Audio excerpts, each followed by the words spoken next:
introduction to your first Auslan assessment task. This video will take you through the structure of the task.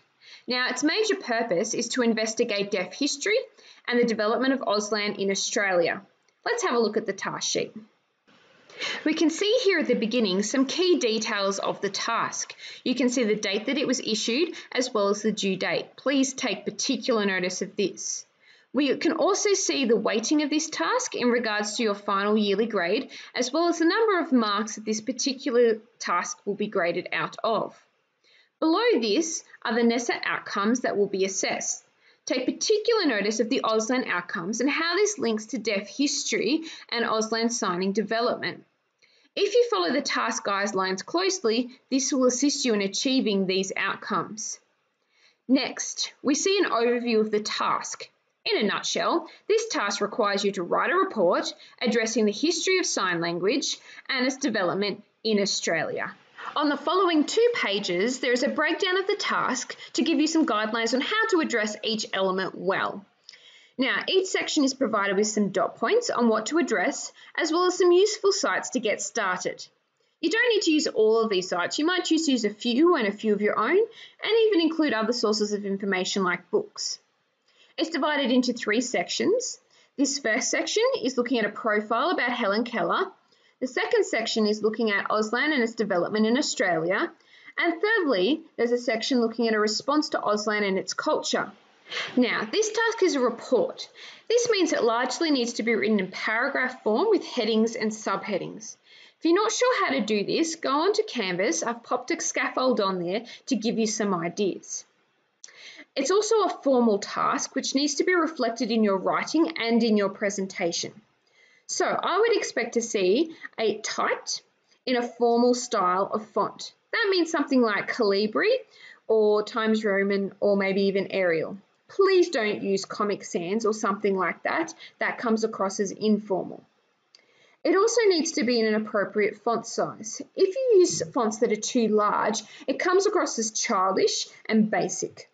So, for major writing, I would suggest 11 or 12 point font. That is the default. For main headings, I would expect to see 16 point font, and for subheadings, 14 point font.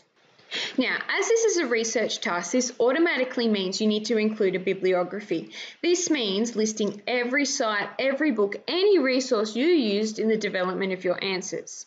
When using sites, you also need to pop in the access date, as sometimes sites are updated and you've shown when you access the site. It's also really important that you write it all in your own words. Do not lift information from a site using exact words or only changing a few. That's actually called plagiarism, and it's a legal offence in society. We take it very seriously because we want to know whether you understand the outcomes and you understand the task. The people on websites, they're not doing our assessment task. They've got a different purpose and they'll include different information. You've got to address this specific assessment task. Any breaches mean that you will need to redo the sections of the task and resubmit them, yet your final grade will also still be impacted. Easy solution? Write it in your own words the first time. Finally, we have the marking criteria. This is the exact sheet I'll be using to mark the task. In this criteria, we have a dot point for each section of the task, as well as one for the report structure and the report referencing. Then we have the guidelines, which give a breakdown of each piece of criteria according to a grade level. So the first dot point matches the first dot point here, as well as how well it's been addressed. Now, a C grade level represents a student performing soundly at the grade level. In this case, this is stage 4. I would encourage you, however, to be aiming to the top, as this will help you prepare for a stage 5 level. I expect you to do your absolute best, whatever the result. If I feel this hasn't happened, whatever the result, you may be required to redo some of the sections. You'll have some time in class to work on your task, where I'll talk through some smaller sections of the task and give you some mini goals and some time to work on those sections. You'll also be required to continue with those mini goals at home as an ongoing process.